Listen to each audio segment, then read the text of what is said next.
Il est temps de se réveiller. C'est ainsi que c'est ce que vous écrivez dès la 6e ligne de votre livre, Le pouvoir de dire non, et vous ajoutez... Anne-Elisabeth Lemoine s'est enfin élevée, dévoilant ce qu'elle appelle aujourd'hui la nuit silencieuse de sa vie conjugale.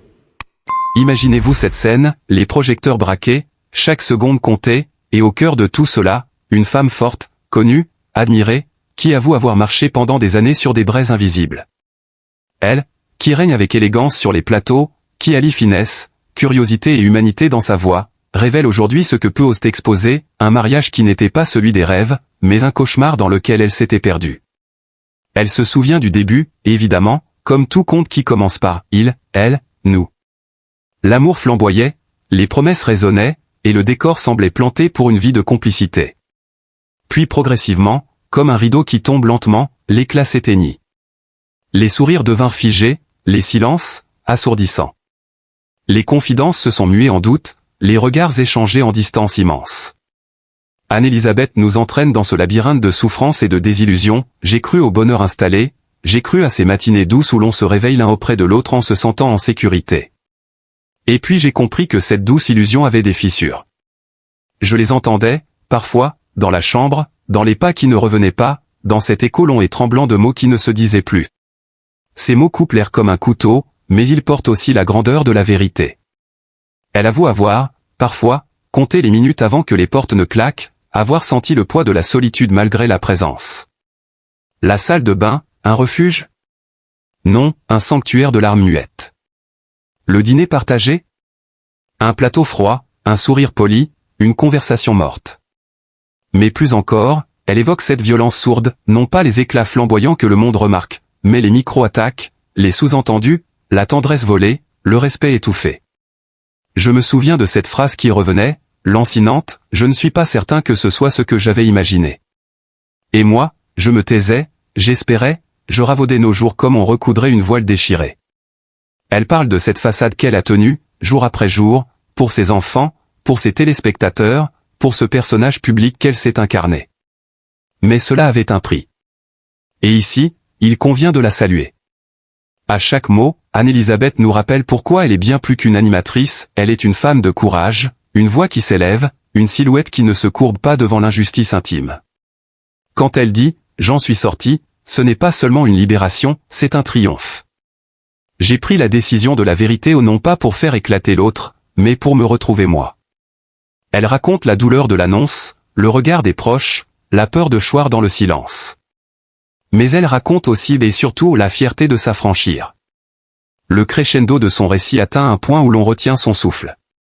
Elle se souvient de cette dernière nuit, la chambre baignée d'un silence absolu, les mots suspendus, la main tendue sans réponse. Elle se relève elle, la battante, la voix claire, le regard droit. Le mariage s'est effondré, non pas dans un fracas spectaculaire mais dans une lente désintégration, comme un vieux bâtiment que l'on abandonne parce qu'on n'a plus la force de le maintenir debout. Elle ne dit pas « je n'ai plus aimé », non. Elle dit « je ne pouvais plus prétendre aimer ainsi ». Et là, elle a fermé cette porte. Mais la scène ne s'arrête pas là. Elle marche vers la lumière, elle retrouve ses rires, ses désirs, ses rêves. Et dans ce mouvement, elle élève son histoire au rang d'exemple.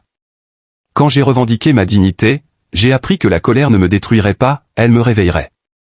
Elle invite celles et ceux qui sombrent dans des relations étouffantes à lever les yeux, à entendre leur propre souffle, à dire enfin « j'existe ». Et c'est là que la grandeur d'Anne-Elisabeth s'exprime, non dans la plainte, mais dans la résurrection. Elle use de son pouvoir médiatique pour éclairer un chemin que beaucoup redoutent d'emprunter. Elle ne raconte pas seulement une rupture. Elle raconte une renaissance. À l'heure où elle reprend les rênes de son plateau, où sa voix captive, où son sourire illumine, on comprend que ce qu'elle a vécu l'a rendue plus grande encore. Plus authentiquement elle-même. Chaque soir, elle s'adresse à ceux qui la regardent, et derrière cette présence lisse et professionnelle se dessine désormais une femme qui a fait face, qui s'est relevée, qui a gagné sa liberté. Son récit est une main tendue, un phare dans la nuit.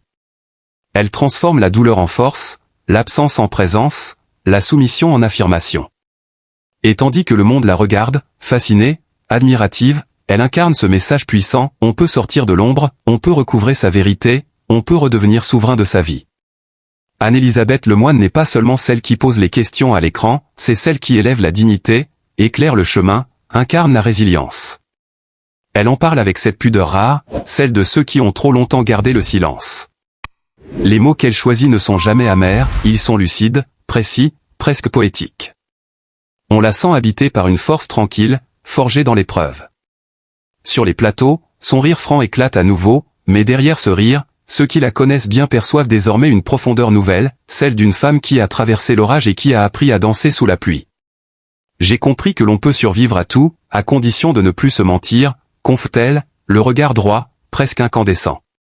Cette phrase, simple et brûlante, semble résumer son parcours. Car derrière le sourire médiatique, derrière la figure rassurante de la télévision française, se cachait une guerrière silencieuse, une femme qui a dû apprendre à se reconstruire dans l'ombre, à penser les blessures invisibles d'un amour effondré. Et quand elle évoque les jours qui ont suivi la séparation, le ton se fait presque chuchoter, je me suis réveillé un matin et je ne savais plus qui j'étais sans lui. Puis, peu à peu, j'ai compris que je pouvais exister sans personne d'autre que moi. L'image est puissante. Anne-Elisabeth seule dans la lumière du petit matin, un café tiède entre les mains, le cœur battant encore d'un passé qu'elle refuse pourtant de haïr. Car ce qu'elle rejette, ce n'est pas l'amour, c'est la dépendance. Ce n'est pas la tendresse, c'est le mensonge. Elle n'a pas renié l'histoire, elle en a réécrit la fin. Et cette nuance change tout. Ce que peu de gens savent, c'est combien il lui a fallu de courage pour maintenir son cap alors que tout vacillait autour d'elle, la presse qui s'interrogeait, les réseaux sociaux qui supputaient, les proches qui murmuraient. Dans ce tumulte, elle a choisi le silence, non pas la fuite, mais la dignité. Car Anne-Elisabeth ne se laisse jamais définir par le scandale, elle impose le respect.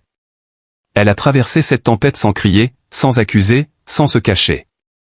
Elle a fait de sa douleur une discipline, celle de la maîtrise, du calme, de la parole juste. Et c'est cela, peut-être, la marque des grands. À ceux qui l'imaginaient fragilisée, elle a répondu par l'excellence. Plus rayonnante que jamais, elle a repris sa place devant les caméras, le regard plus profond, la voix plus grave, les silences plus éloquents. Certains ont remarqué une différence, un éclat nouveau, presque magnétique. Ce n'est pas celui du succès, mais celui de la liberté retrouvée. Chaque soir, dans ce décor familier de lumière et de rire, elle s'adresse au public avec cette sincérité rare qui bouleverse. Derrière chaque question posée, il y a désormais une part d'elle, une parcelle de vérité. Et le public le sent. Il l'aime pour cela. Il ne voit plus seulement l'animatrice, il voit la femme. Puis il y eut cette émission, un soir d'octobre, où tout a semblé suspendu. Un invité évoque le mot rupture. Un silence tombe. Anne-Elisabeth inspire, esquisse un sourire qui tremble à peine. Et soudain, sans préambule, elle dit.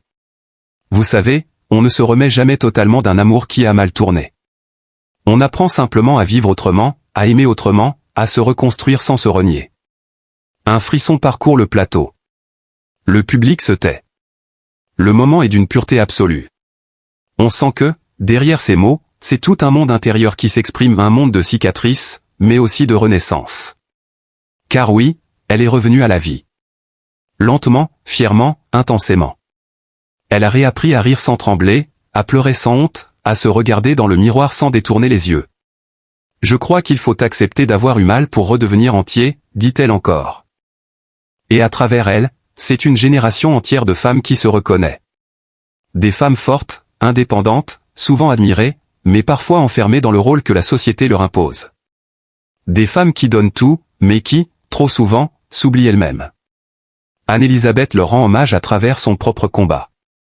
Elle en parle sans se poser en victime, elle en parle en témoin. Et c'est cela qui bouleverse, cette façon d'assumer la douleur sans la travestir, cette manière d'offrir son expérience comme un miroir dans lequel d'autres peuvent se retrouver. À chaque mot, à chaque regard, à chaque rire retrouvé, elle rappelle que la lumière peut renaître même après les nuits les plus sombres. Et que la grandeur d'une femme ne se mesure pas à ce qu'elle a perdu, mais à la façon dont elle s'est relevée. Ce soir-là, en quittant le plateau, elle s'arrête un instant derrière le rideau. Le public applaudit encore. Elle ferme les yeux. Respire.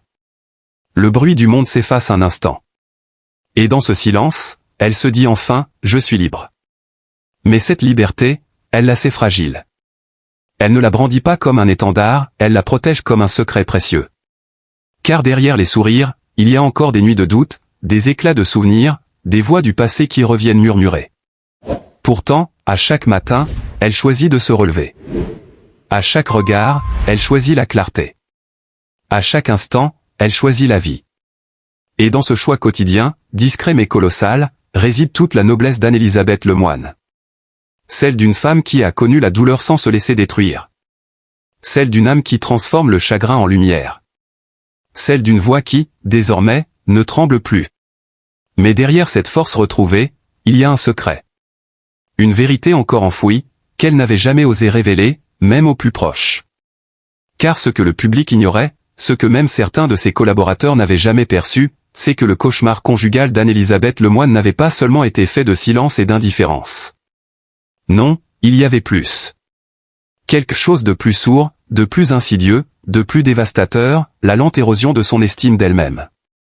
Elle se souvient de ces mots, répétés à voix basse, glissés dans le quotidien comme des gouttes de poison. Tu n'es rien sans moi. Tout le monde t'aime, mais personne ne te connaît vraiment. Ces phrases, dites avec douceur, mais chargées d'un mépris invisible, s'étaient infiltrées en elle. Jour après jour, elles avaient rongé la confiance, miné l'élan, fissuré l'âme. Et quand elle évoque ces années, ses yeux s'assombrissent. Pas de colère, pas de rancune, juste cette lucidité glacée de ceux qui ont tout compris, trop tard. Elle parle d'un climat feutré, d'une domination tranquille, d'un amour qui s'était travesti en contrôle. Il ne criait pas, non. Il n'avait pas besoin de ça. Il me faisait douter, il me faisait taire.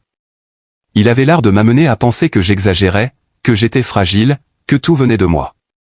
Le public, en entendant cela pour la première fois, retient son souffle. Parce qu'enfin, elle nomme ce que tant de femmes vivent dans l'ombre, la manipulation douce, la dépossession émotionnelle. Et pourtant, même au plus fort de cette spirale, elle n'a jamais cessé d'être présente pour les autres, pour ses enfants, pour son équipe, pour son public. Chaque matin, elle se maquillait non pour cacher ses cernes, mais pour enfiler son armure. Chaque sourire à l'écran devenait une victoire sur la nuit passée. Chaque émission animée était un acte de résistance silencieuse. Je me souviens d'un jour en particulier, confie-t-elle dans un souffle. J'étais sur le plateau. On tournait, tout allait bien. Et soudain, entre deux rires, j'ai senti les larmes monter. Personne ne l'a vu. Mais ce jour-là, j'ai compris que je ne pouvais plus continuer à mentir à la caméra, ni à moi-même. Ce fut le déclic. Le moment où tout bascula. Elle a décidé de partir. Non pas dans un éclat de colère, mais dans un murmure. Une valise, quelques vêtements, un regard vers l'arrière, et cette phrase intérieure qui résonne encore. Si je reste, je me perds. Ce geste, simple en apparence, fut un acte héroïque. Car il fallait du courage, de la dignité, de la foi pour oser quitter un univers construit à deux, pour affronter le jugement, les rumeurs, le vide. Mais Anne-Elisabeth ne fuit pas, elle se libère. Elle choisit la vérité, coûte que coûte. Les jours qui suivirent furent d'une intensité presque insoutenable. Les tabloïds flairèrent la brèche, les questions fusèrent, les regards insistèrent. Mais elle, impassible, garda le cap. Pas un mot de trop, pas une vengeance, pas une phrase pour blesser. Seulement le silence noble des grandes âmes. Et puis, le destin, comme toujours, a voulu qu'elle le revoie. Un soir, par hasard, dans une réception mondaine où elle ne souhaitait même pas être. Leurs yeux se croisèrent à travers la foule. Un instant suspendu. Lui, figé, surpris de la voir si lumineuse, si sereine. Elle, droite, calme, impénétrable. Le passé venait de se présenter devant elle, dans toute sa froideur. Ils échangèrent quelques mots, banals, presque polis. Mais dans ce court dialogue, tout se dit sans se dire. Lui tenta de retrouver cette emprise d'autrefois. Elle, d'un sourire doux mais ferme, trancha. Je ne te dois plus rien. Pas même ma douleur. Et ce fut là, dans ce moment de grâce et de puissance mêlée, que la salle sembla s'effacer autour d'eux. Car elle venait de reprendre ce qui lui avait volé, sa voix. Depuis ce jour, elle n'a plus jamais regardé en arrière. Elle avance, fière, apaisée, déterminée. Elle ne cherche ni la vengeance ni le pardon. Elle cherche la paix et cette paix, elle l'incarne. Mais ce qu'elle ignore encore, c'est que cette confession publique, cette ouverture courageuse, va bouleverser bien plus que sa propre existence. Car bientôt, son témoignage va déclencher une onde inattendue des milliers de messages, de lettres, de voix de femmes qui, à leur tour, oseront parler. Elle deviendra, malgré elle, le visage d'un courage universel. Et c'est là, dans cette lumière nouvelle, que le destin d'Anne-Elisabeth Lemoine va s'élever encore. Car plus qu'une animatrice, elle est désormais une messagère. Une flamme. Un symbole.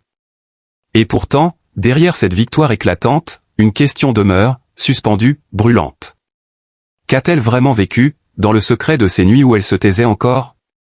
Qu'est-ce qui, un soir, a vraiment brisé l'équilibre? Quelle scène, quel mot, quel geste a scellé le point de non-retour? Elle n'en a pas encore parlé. Pas encore. Mais ce jour approche. Et quand il viendra, le monde entier écoutera. Et puis, un soir, dans la chaleur feutrée du plateau, quelque chose d'inattendu s'est produit. Elle avait décidé, pour la première fois, d'adresser quelques mots à ceux qui, chaque soir, la regardaient à travers l'écran. Non pas comme une animatrice, mais comme une femme. La lumière était douce, le silence presque religieux. Anne-Elisabeth respira profondément, regarda la caméra avec cette intensité rare qui semble traverser l'écran, et dit d'une voix vibrante. Je voudrais dire merci. Merci à ceux qui, sans le savoir, m'ont porté. À ceux qui, soir après soir, ont fait de leur fidélité une main tendue. Vous ne pouvez pas imaginer ce que vos regards, vos messages, vos mots ont signifié pour moi. Un frisson parcourut le plateau. Les techniciens cessèrent un instant de bouger. On sentait que ce moment n'était pas écrit, qu'il jaillissait du plus profond d'elle-même. Quand on traverse le silence, quand on perd pied, on croit qu'on est seul au monde. Mais il y a toujours quelqu'un, quelque part, qui vous écoute, qui vous croit, qui vous attend.